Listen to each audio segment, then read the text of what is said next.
O que dizer de um artifício que foi criado para corroer os benefícios das aposentadorias acima do salário mínimo, ou seja, previdenciário?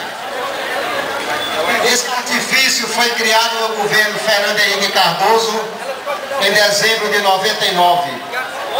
O seu objetivo é diminuir as contas públicas com a redução do pagamento de certos benefícios, visando o crescimento econômico de bilhões para os cofres públicos e, com esse crescimento, investir na pobreza como forma de promover o crescimento do país.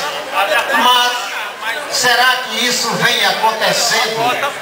Mero engano. A estratégia do fator é reduzir em média 30% dos benefícios do piso previdenciário em relação aos valores das contribuições.